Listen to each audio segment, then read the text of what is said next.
a seguir avanzando, por supuesto, también con más noticias. El diagnóstico de déficit atencional se ha quintuplicado en los últimos años en los sectores socioeconómicos más altos. ¿Por qué ocurre esto? ¿Cuándo es necesario medicar a nuestros hijos? El siguiente reportaje intenta aclarar muchas dudas de un tema controvertido, pues lo más complejo es realizar un buen diagnóstico y medicar a los niños que realmente lo necesitan. Desde que tenía unos 3 meses más o menos.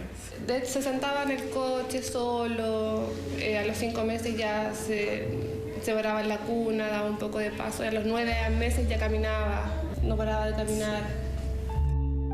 ¿Y cómo fue cuando decidieron ya llevarlo a un doctor? Creo que fue en el minuto en que él pidió ayuda. Él en algún minuto nos dijo, por favor, papá, ayúdame, que no logro quedarme quieto, no logro ver una película, no lograba disfrutar nada, ninguna actividad con nosotros. El caso de Tomás se distingue de la mayoría de los niños diagnosticados y tratados por déficit atencional. En este caso, sus padres buscaron ayuda médica producto de una observación directa de la conducta de su hijo desde que nació. En la actualidad, la mayoría de los niños que son diagnosticados con déficit atencional responde a una petición de sus profesores. Se ha tomado como una especie de relación causal. Protesta de la profesora, este niño no se concentra y molesta en la sala de clase, ¡pum!, médico y medicación. Entonces, frente a eso que los padres reaccionan, diciendo, bueno, mi hijo no es un enfermo, porque no es un enfermo tampoco, es un niño que tiene una condición, y una condición en la medicina y en la pediatría no es una enfermedad, el niño tiene una manera de ser. Actualmente, la cantidad de niños de estrato socioeconómico alto diagnosticada con déficit atencional supera 5 veces a aquellos de sectores más vulnerables. Son niños que son tremendamente creativos, son niños que son de alguna manera muy curiosos, que son niños que tienen muchos recursos en el ámbito intelectual, que no necesariamente van a tener dificultades a nivel de aprendizaje ni de rendimiento escolar. El déficit atencional se detecta generalmente en primero básico, cuando los menores se enfrentan a la exigencia del rendimiento académico. En los niños se manifiesta más con hiperactividad, mientras que en las niñas suele presentarse con distraimiento. Ambas condiciones responden a la naturaleza propia de la infancia. Entonces es un concepto bastante elástico, porque hay niños muy inteligentes que aprenden en 5 minutos los contenidos y después ¡pum!, se desentienden de la cosa. Entonces, ¿tiene un déficit de atención? No, si eso lo aprendió, ¿qué va a seguir metido en lo que no le gusta? Y ahí empiezan a distraerse. Es justamente porque ser impulsivos, curiosos y distraídos son actitudes propias de la infancia que es vital realizar un diagnóstico certero del déficit atencional. Y la heredabilidad del déficit atencional está cerca de un 70%. Eso significa que cuando una familia tiene déficit atencional, lo más probable es que lo tenga porque hay un elemento genético dentro. Un buen diagnóstico debe medir las funciones ejecutivas, aquellas que permiten al niño responder a las demandas de la escolaridad. Pero también debe ser explorado en sus emociones, en su relación con los demás, con sus pares y familia. No se trata de responder un test y según eso recetar medicamentos. ¿Cuáles son esos niños que sí es necesario tratar? Esos niños disruptivos, por ejemplo, que no pueden quedarse quietos ni un minuto, ¿no? Y que entran a la sala de clase y empiezan a molestar, empiezan a hablar, se paran, se sientan, discuten con el compañero, le tiran pelotitas de papel, preguntan leceras, cuentan chistes. Es decir, un niño que no deja hacer clases, ¿no? Bueno, eso es otra cosa, ¿no? No es el concepto de niño que se distrae frente a un contenido. Ese niño no deja hacer nada. Ahí es bastante claro el concepto. Ese niño tiene un déficit de atención con hiperactividad y con impulsividad. Eso sí que es fácil detectar. Pero los niños que uno ve así tratados, diría que es la minoría. Hay muchos niños que no rinde y no puede rendir por diversas causas. La principal es porque es inadecuado el sistema como se le está enseñando. Ese es el grueso de los niños medicados, no estos otros que yo les estoy diciendo. Los medicamentos recetados ante un diagnóstico de déficit atencional son psicoestimulantes derivados del metilfenidato, la misma familia del controvertido Ritalin. Los distintos nombres comerciales se diferencian por su forma de liberación, es decir, porque hacen efecto por distinta cantidad de horas. Bien indicados, estos fármacos no generan adicción porque son de liberación lenta, no son medicamentos curativos, solo aplacan los síntomas. Pero a muchos papás cuando le ofrecen dar medicamento, lo toman como con miedo. ¿Qué Claro. es lo que realmente hace el medicamento? En el cerebro del niño lo que hace el medicamento es que activa un sistema que se llama el sistema dopaminérgico. El sistema dopaminérgico lo que hace fundamentalmente es ponerte en on, ¿no es cierto? Te activa frente a algún estímulo o alguna cosa que tú deseas. Después apareció Concerta, que es metilfenidato, o sea, si metilfenidato se hace sinónimo de Ritalin, es como un Ritalin, ¿ya? Pero con una fórmula muchísimo más compleja y muchísimo más elaborada y sofisticada, que es meter ese metilfenidato en distintas capas dentro de una cápsula que se va liberando de a poco durante 12 horas y hace que el niño permanezca o quieto o concentrado durante un periodo útil del día, que son esas 12 horas en que le permite estar en el colegio, hacer sus tareas y funcionar durante todo el día. ¿Y cómo fue la experiencia cuando empezaron a administrarle el medicamento? Nos dimos cuenta, sí, que mejoró su concentración, en el nivel académico. ¿Y sientes que las necesitas? ¿Por qué? Porque soy muy activo. ¿Sí? ¿Y cómo eres cuando estás sin tomar la pastilla?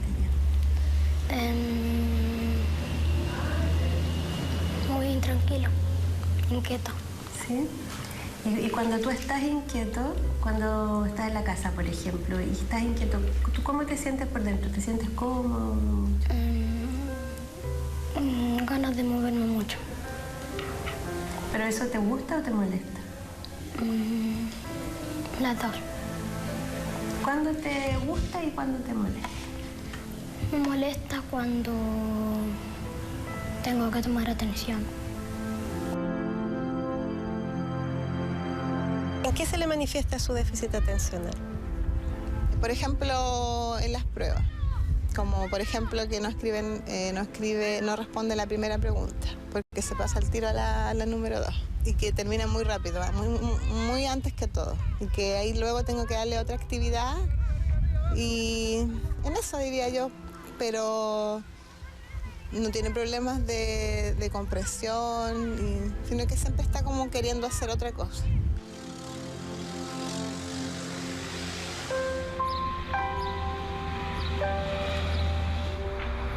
Lo que sí me llamó mucho la atención es que, claro, como él lo usaba solamente para estudiar, en las primeras vacaciones que tuvo dejó de tomarlas y comenzó con algunos tics nerviosos, pestañeaba o le costaba un poco hablar, se puso un poquito tartamudo. Y claro, después nos explicó la doctora que era un poco, en realidad el medicamento no debería suspenderse de un momento a otro. Porque algunos presentan presentan ese síntoma, digamos. Los especialistas son enfáticos e insisten en la importancia de un diagnóstico adecuado, porque entre otras cosas, un fármaco mal indicado puede provocar incluso el efecto contrario. ¿Y cuándo un tratamiento es inadecuado? Por dos razones. O porque se hizo mal el diagnóstico, o porque el niño reacciona de una manera que se llama idiosincrática, que tiene una especie de alergia a ese tipo de medicación, y eso es lo que habitualmente causa una reacción extraña y paradojal. Un niño que querían que se quedara quieto se pone más inquieto, o un niño que era muy inquieto se queda como zombie. Según los especialistas, un niño con déficit atencional que tiene indicación de medicamento y no se trata, está más expuesto al peligro por exponerse a situaciones de alto riesgo, tiene dificultades en sus relaciones sociales, está más propenso a caer en adicciones y se proyecta como un adulto con vida personal y laboral más inestables. De ahí que sea tan relevante que en el sistema público, aunque el Estado cubre el tratamiento del déficit atencional, sea tan escasamente diagnosticado. Los menores de escasos recursos, con déficit atencional no tratado, desertan temprano del colegio y al estar más vulnerables por su entorno, finalmente muchas veces caen en la delincuencia. Los niños que están correctamente diagnosticados y que consumen apropiadamente el medicamento tienen un mejor pronóstico eventualmente en sus vidas que los otros. No necesariamente todos los niños que son diagnosticados con déficit atencional requieren el uso de medicación. El déficit atencional también, al ser una condición, se da a distintos niveles. O sea, cuando hay una situación que amerita el uso de medicación a propósito de altos niveles de impulsividad o dificultades importantes de autocontrol, y que esto también está afectando en términos de la hiperactividad las relaciones sociales, ¿verdad?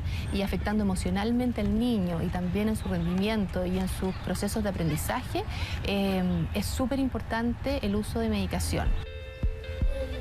Solo entre un 1 y un 3% de los niños diagnosticados debiese usar medicamentos. Y cuando eso ocurre, esto es parte de un tratamiento integral que aborda distintos factores, como son el apoyo familiar, del colegio, mejorar hábitos de sueño y la alimentación. Además, es muy importante la manera de comunicar al niño para qué sirve este medicamento. Y que de alguna manera el déficit atencional sea entregado y sea explicado a los niños no como una enfermedad, sino que como una condición, como una característica que ellos están presentando. Usar medicamento, si está bien indicado, no debiese afectar la autoestima. Esta sufre más daño cuando el niño es continuamente reprendido por su conducta, sus debilidades o su forma de ser. ¿Y cuándo hay que dejar de tomar entonces el fármaco? El niño debe ser tratado mientras el medicamento sea útil, ¿ya? Y él no sea capaz de desempeñarse solo frente a las tareas que le demanda la vida cotidiana. Conductas que favorecen el control del déficit atencional son tener una buena higiene del sueño, con horarios definidos para acostarse y una rutina en calma antes de dormir, y evitar alimentos con colorantes artificiales, cafeína y las bebidas cola. Por el contrario, se recomienda aumentar el consumo de ácidos grasos como el pescado, aceite de oliva, frutos secos o palta. La mayoría de los padres quisiera evitar tener que medicar a su hijo. La medicina antroposófica se vale de herramientas como fármacos naturales, cabalgata terapéutica, musicoterapia o masajes rítmicos para tratar a niños que son diagnosticados con déficit atencional. Habitualmente la medicina tradicional se queda con el síntoma. Tiene déficit atencional, no pone atención. Pero en realidad, si uno va un poco más allá, va a ver que lo primero que está ocurriendo es que un niño que está recibiendo una educación que no le corresponde. Generalmente son niños que son más artistas, son niños más tendientes a la música, al arte. Entonces, obviamente, la sala de clases tradicional es fome. No hay que darles químicos, hay que esperar simplemente que maduren. Y para eso, obviamente, la educación es la que tiene que cambiar. De alguna forma, nuestra educación está muy puesta como en el éxito y en cómo vamos rápido. Que los niños aprendan y crezcan rápido. Y se les olvida un poco de que en realidad los niños tienen su tiempo, la infancia tiene su tiempo. La gente considera lo alternativo como más humano que la medicina, quiere decir que los médicos estamos haciendo mal nuestra tarea, en términos de explicar, en términos de conceptualizar para los padres una cosa clara.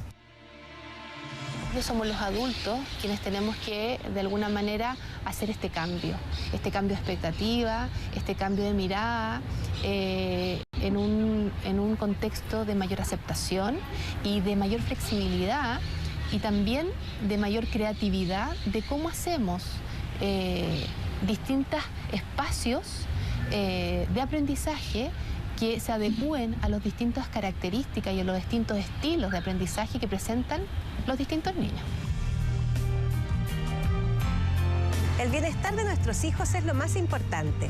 Vale la pena ampliar la mirada para sentir si estamos frente a un déficit o simplemente frente a un niño. Pronto nos volveremos a encontrar en otro reportaje de Mejora tu Vida. Y otra vez la magia de Disney on Ice nos visita con un espectáculo que anualmente en Chile sorprende a 100.000 personas. En esta ocasión la novedad se concentra en las protagonistas de Frozen.